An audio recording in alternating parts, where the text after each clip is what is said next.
Paano kung sabihin ko sa iyo na may isang sikreto na matagal nang alam ng mayayaman pero hindi tinuturo sa karamihan?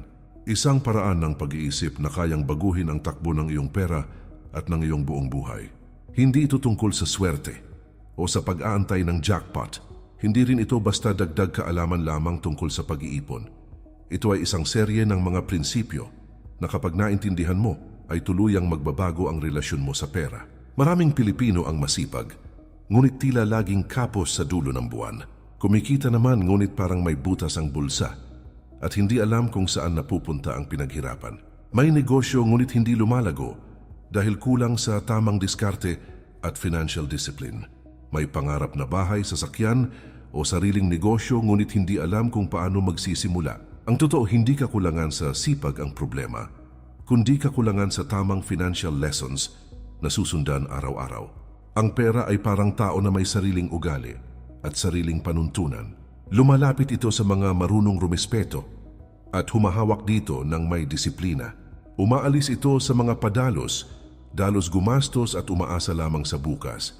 Kapag natutunan mong kontrolin ang iyong emosyon at pag-iisip tungkol sa pera, doon pa lang magsisimulang magbago ang lahat. Doon mo maiintindihan na ang pag-asenso ay hindi isang himala kundi isang proseso na may malinaw na hakbang. Bago tayo magsimula, iniimbitahan kita na mag-subscribe sa ating channel para lagi kang updated sa mga bagong videos na aking gagawin. Paki-like na din ito at share sa iyong mga kaibigan at tuklasin natin kung paano umasenso sa buhay. Ang simpleng suporta mo ay maaaring maging simula ng mas maraming kaalaman na magagamit mo sa iyong financial journey. Habang pinapalago mo ang iyong kaalaman, mas lalo mong pinapalakas ang iyong kakayahang kumita at mag-invest. Tandaan mo na ang pagunlad ay hindi lamang para sa iilan kundi para sa sino mang handang matuto at kumilos. Kung seryoso ka sa pag-akit ng pera sa iyong buhay, ngayon pa lang ihanda mo na ang iyong isip at puso. Sa mga susunod na minuto, tatalakayin natin ang 10 financial lessons na kayang magbukas ng mas maraming oportunidad para sa iyo. Ito ang mga aral na ginagamit ng mga negosyante, investor at mga taong tunay na umaangat sa buhay. Hindi ito komplikado, ngunit kailangan ng tapang at commitment upang maisabuhay. Kapag in-apply mo ang mga prinsipyong ito sa araw-araw mong desisyon, unti-unti mong mapapansin ang pagbabago. Simulan natin ang paghubog ng mindset na hindi lang kumikita ng pera, kundi marunong magpalago at magpanatili nito sa mahabang panahon. Una, ayusin ang iyong money mindset bago ang iyong kita. Ang lahat ng pag-asenso ay nagsisimula sa tamang pag-iisip tungkol sa pera at kung paano mo ito pinapahalagahan sa iyong araw-araw na pamumuhay. Kung ang paniniwala mo ay mahirap kumita at para lamang ito sa mayayaman, mananatili kang nakakulong sa limitadong resulta at takot na sumubok ng mas malalaking oportunidad. Ang pera ay tumutugon sa taong marunong mag-isip ng may disiplina, malinaw na layunin at matibay na pananagutan sa bawat desisyong pinansyal na kanyang ginagawa. Kapag binago mo ang iyong paniniwala tungkol sa pera at tinanggap mong kaya mo itong kontrolin, unti-unti ring magbabago ang kalidad ng iyong mga desisyon at galaw.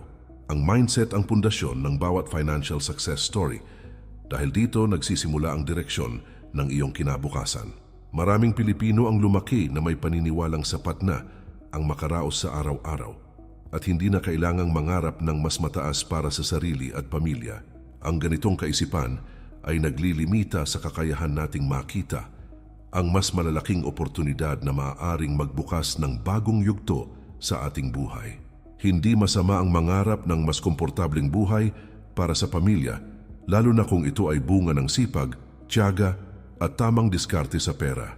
Hindi kasalanan ng gustong umasenso, basta ito ay marangal, pinagpapaguran at may kasamang respeto sa kapwa at sa proseso. Kapag tinanggap mo na karapat-dapat kang umasenso at umangat ang estado ng iyong pamumuhay, doon magsisimulang lumawak ang iyong pananaw at kumpiyansa. Ang mindset na abundance ay paniniwalang may sapat na oportunidad, koneksyon at mapagkakakitaan para sa bawat taong handang matuto at kumilos.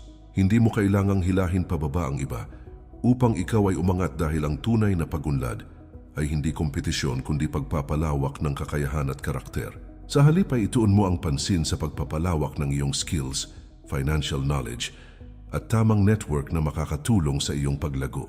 Kapag mas nagiging mahalaga sa iyo ang pangmatagalang growth kaysa sa pansamantalang luho at pakitang tao, mas lalakas ang iyong financial foundation. Ang taong may malinaw na layunin at direksyon ay mas hindi natitinag ng tukso ng maling paggastos at padalos-dalos na desisyon. Sanayin ang sarili na mag-isip bilang tagalikha ng kita at hindi lamang tagatanggap ng buwanang sweldo na mabilis ding nauubos sa mga gastusin.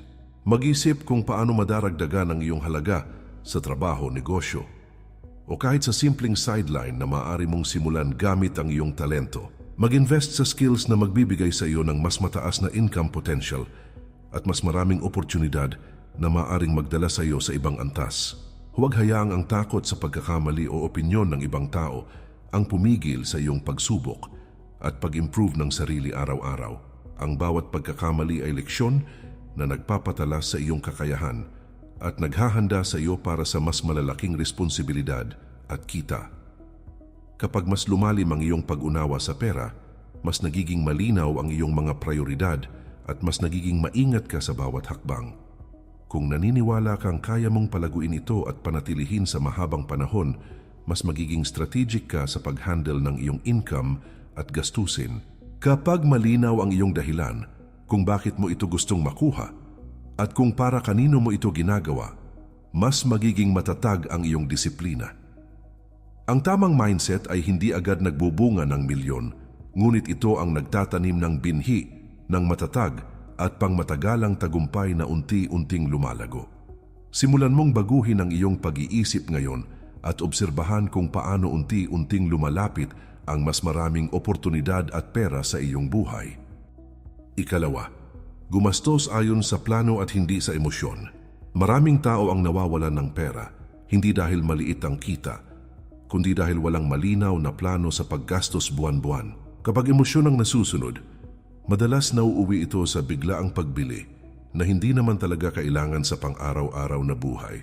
Ang saya sa pagbili ng bagong gamit ay panandalian lamang, ngunit ang epekto nito sa iyong budget ay maaaring tumagal ng ilang buwan.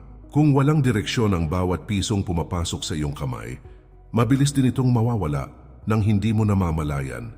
Ang taong may kontrol sa kanyang paggastos ay mas may kontrol din sa direksyon ng kanyang kinabukasan. Sa konteksto ng maraming Pilipino, madalas nauuna ang luho bago ang ipon dahil sa impluwensya ng paligid at social media. Nakikita natin ang bagong gadget, bagong sapatos o trending na kainan at agad natin itong gustong subukan kahit hindi nakaplano. Hindi masama ang gumastos para sa sarili, ngunit dapat ito ay bahagi ng maayos na budget at hindi resulta ng bugso ng damdamin. Kapag natuto kang maghintay at pag-isipang mabuti ang bawat pagbili, mas tumitibay ang iyong financial discipline. Ang simpleng pag-aantay ng ilang araw bago bumili ay malaking hakbang upang maiwasan ang impulsive spending. Mahalagang gumawa ng malinaw na budget na may nakalaan para sa needs, savings, investments, at kahit kaunting wants. Kapag alam mo kung saan mapupunta ang iyong pera bago pa man ito dumating, mas nagiging intentional ka sa bawat galaw. Isama sa plano ang bayarin sa bahay, pagkain, pamasahe at mga obligasyon sa pamilya upang maiwasan ang kakulangan. Maglaan din ng porsyento para sa ipon at huwag itong galawin maliban na lamang kung may totoong emergency. Ang pagkakaroon ng sistema sa paggastos ay nagbibigay ng kapanatagan at kumpiyansa sa iyong araw-araw na pamumuhay. Ang emosyon tulad ng stress, lungkot o sobrang saya ay maaaring magtulak sa atin na gumastos nang hindi iniisip ang epekto nito.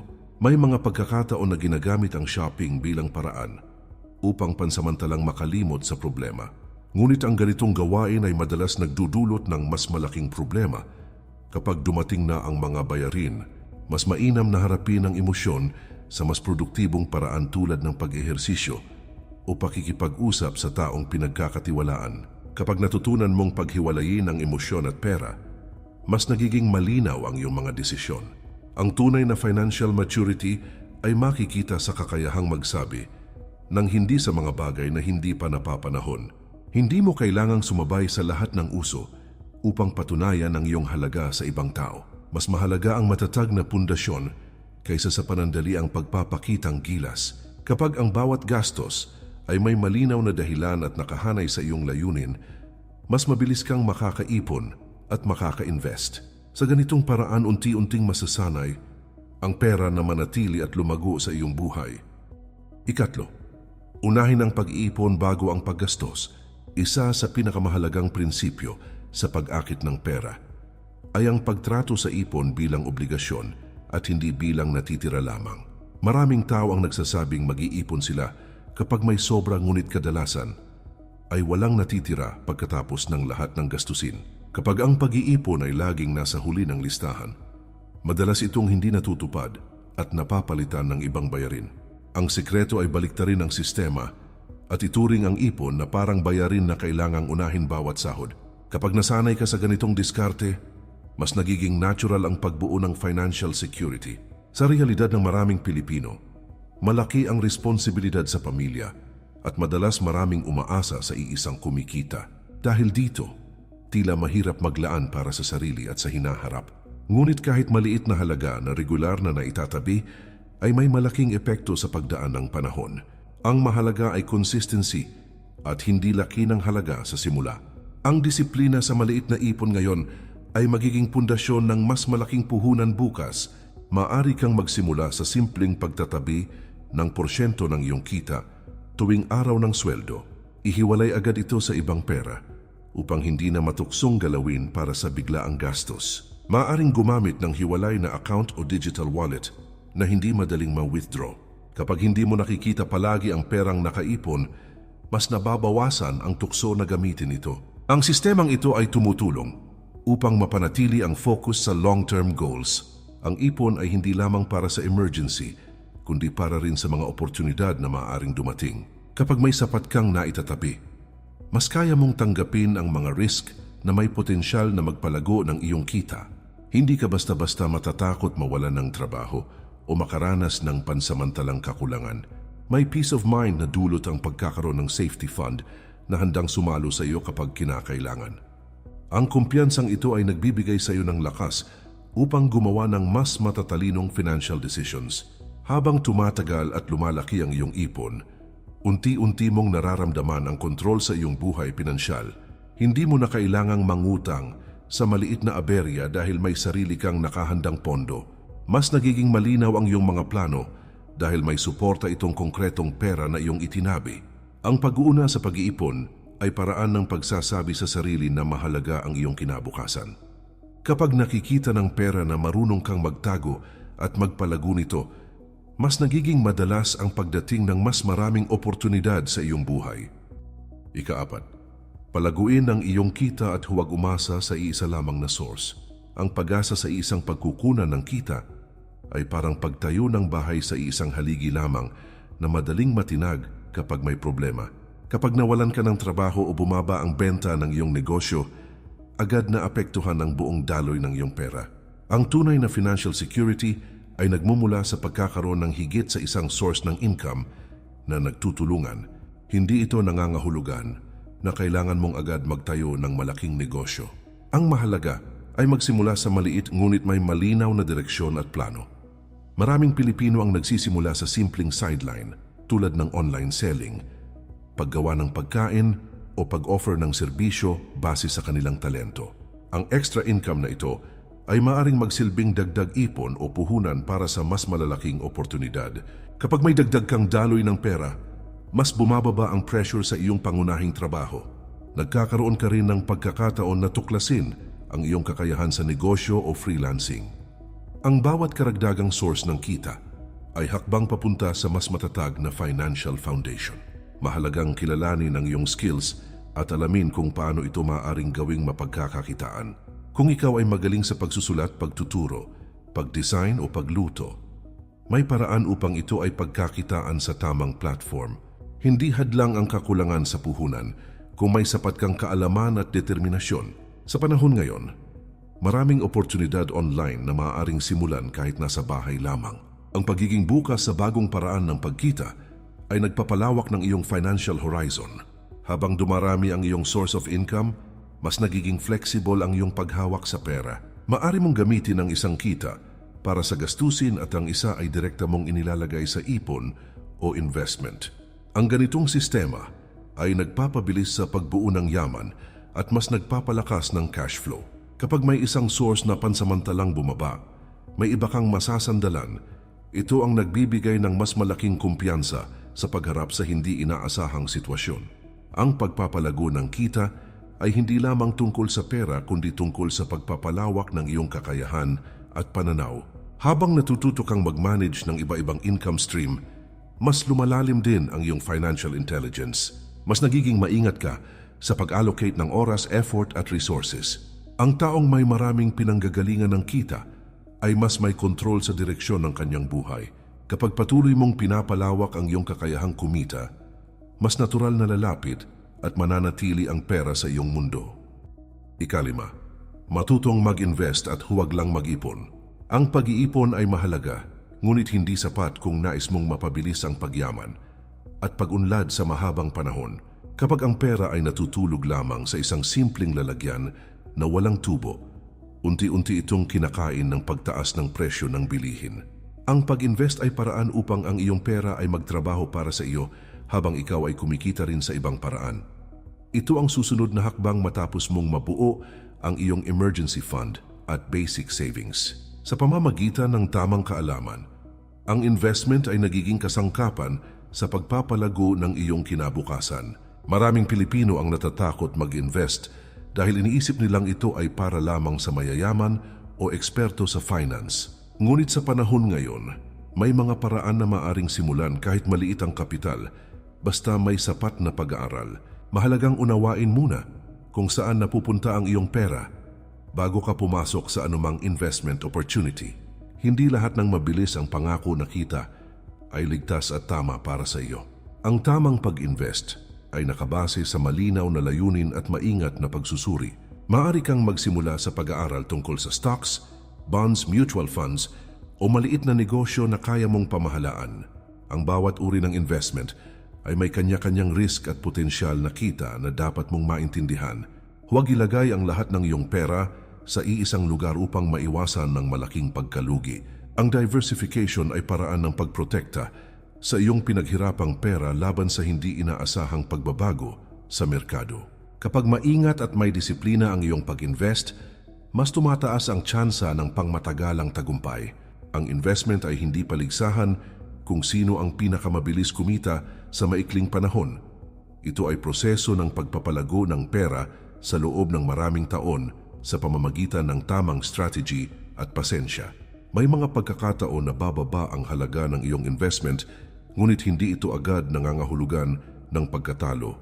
Ang mahalaga ay may malinaw kang plano at hindi ka basta-basta nadadala ng takot o sobrang kasabikan. Ang emosyonal na desisyon ay madalas nagiging sanhi ng pagkalugi sa larangan ng pag-invest. Kapag natutunan mong mag-invest ng tama, mas lumalawak ang iyong oportunidad para sa financial freedom.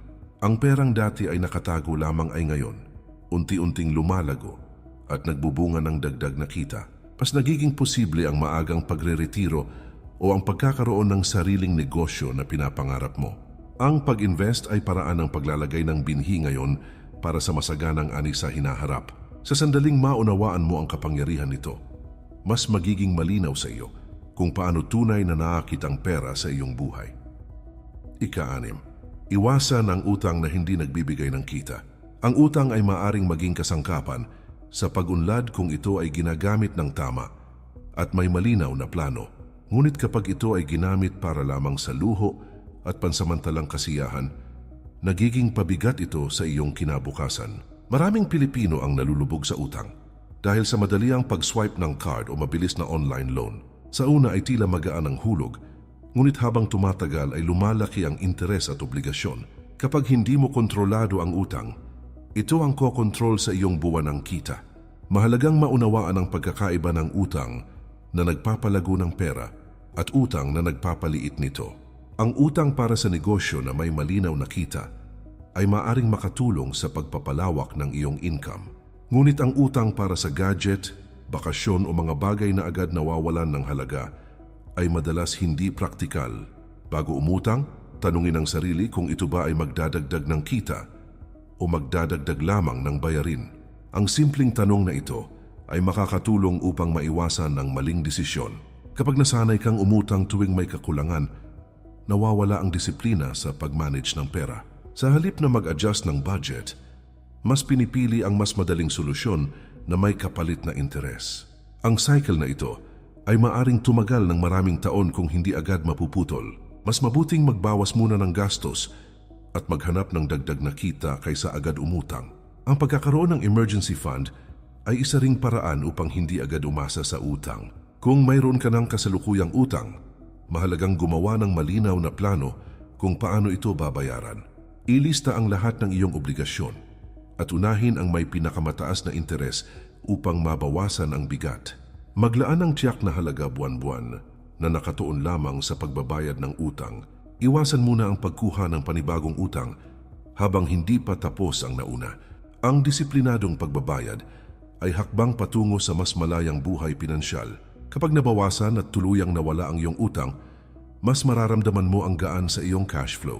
Ang perang dati ay napupunta sa interes, ay maari mo nang ilaan sa ipon at investment. Mas nagiging malinaw ang iyong financial goals dahil hindi na ito natatabunan ng obligasyon.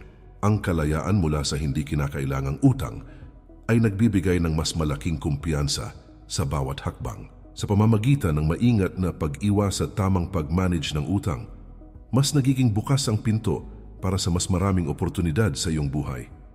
Ikapito, magkaroon ng malinaw na financial goals. Ang pera na walang malinaw na direksyon ay madaling mawala at madalas napupunta sa mga bagay na hindi mahalaga. Kapag wala kang tiyak na layunin, mahirap sukatin kung ikaw ba ay umuusad o nananatili lamang sa parehong sitwasyon. Ang pagkakaroon ng malinaw na financial goals ay nagbibigay sa iyo ng konkretong dahilan kung bakit ka nag-iipon at nagsisikap. Hindi sapat ang sabihing gusto mong yumaman dahil kailangan itong gawing tiyak at nasusukat. Kapag malinaw ang target, mas nagiging disiplinado ang iyong mga desisyon araw-araw. Maaaring magsimula sa simpleng layunin tulad ng pagbuo ng emergency fund na katumbas ng ilang buwan na gastusin.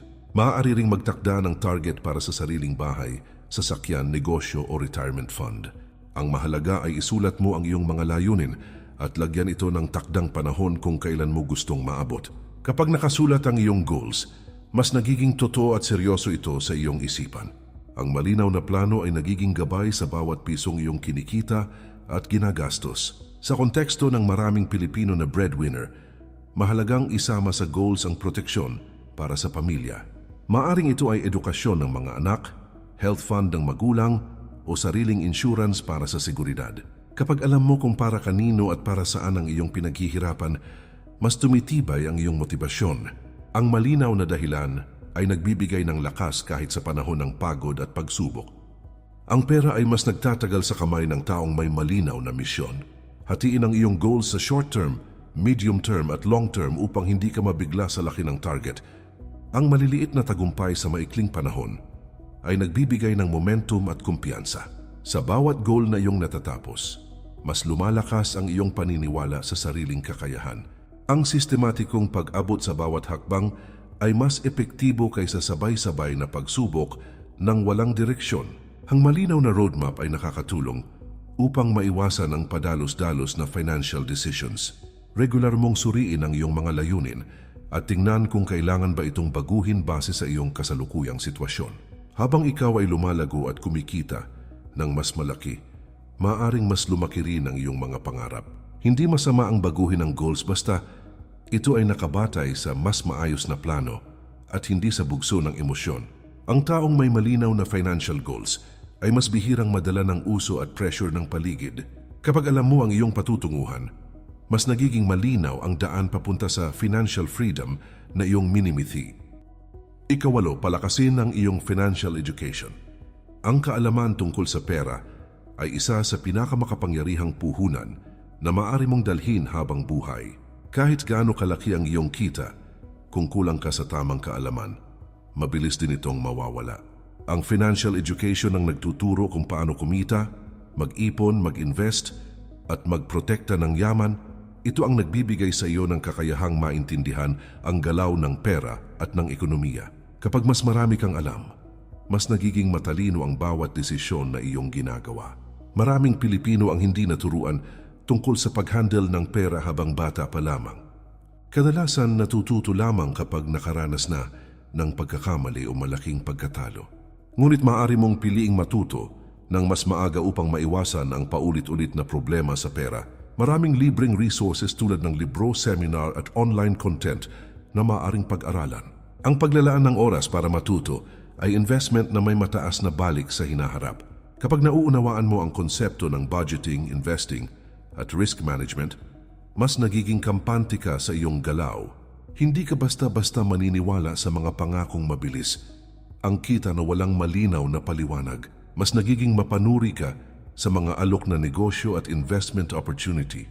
Ang edukasyon ang nagsisilbing proteksyon laban sa panloloko at maling desisyon. Habang lumalalim ang iyong kaalaman, mas tumitibay ang iyong financial foundation.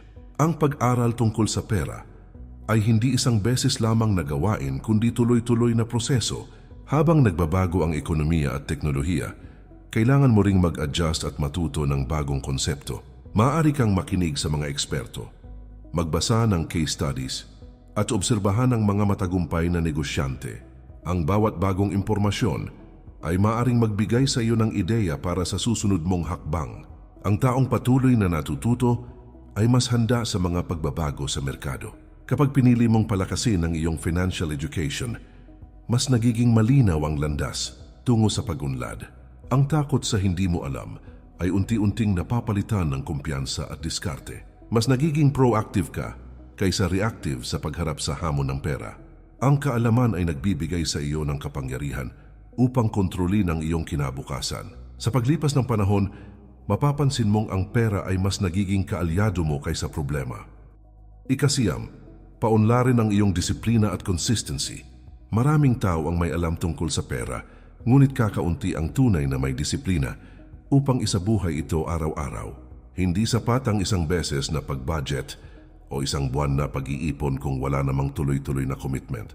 Ang consistency ang tulay sa pagitan ng kaalaman at tunay na resulta sa iyong buhay pinansyal. Ang maliliit na tamang gawain na inuulit araw-araw ay mas makapangyarihan kaysa sa malalaking plano na hindi naman natutupad. Kapag may disiplina ka, hindi ka basta-basta natitinag ng tukso at pressure ng paligid. Sa realidad ng maraming Pilipino, maraming tukso ang maaring sumira sa financial plan. May biglaang sale ayan ng barkada o obligasyon sa extended family na hindi madaling tanggihan. Kung wala kang matibay na paninindigan, mabilis mababago ang iyong budget at mga layunin.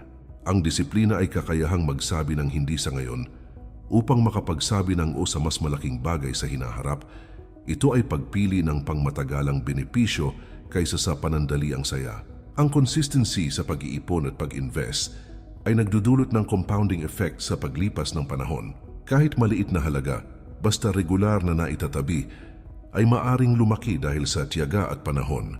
Ang sikreto ay hindi sa bilis kundi sa tuloy-tuloy na pagkilos, kahit walang nakikitang agad na malaking resulta. Kapag nasanay ka sa tamang sistema, nagiging automatic na ito at hindi mo na kailangang pilitin ang sarili mo.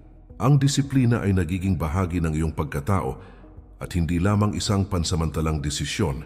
May mga araw na mawawalan ka ng gana o makakaramdam ng pagod sa pag-manage ng iyong pera.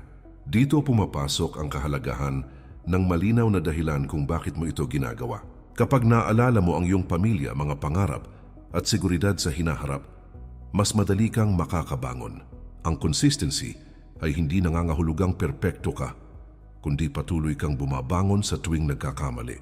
Ang bawat pagbabalik sa tamang landas ay patunay ng iyong paglago. Habang tumatagal, makikita mo ang bunga ng iyong disiplina sa mas maayos na cash flow at mas malaking ipon.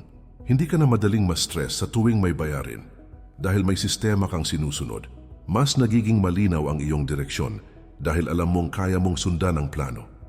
Ang taong may disiplina at consistency ay mas pinagkakatiwalaan din sa negosyo at trabaho. Kapag pinili mong maging consistent sa tamang gawain, unti-unting nagiging mas natural ang paglapit ng pera at oportunidad sa iyong buhay. Ika-10, protektahan ang iyong kita at yaman.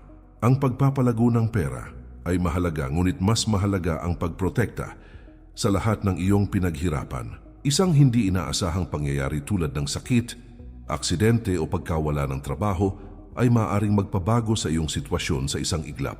Kung wala kang sapat na proteksyon, maaaring maubos ang iyong ipon at investment ng mas mabilis kaysa sa inaasahan.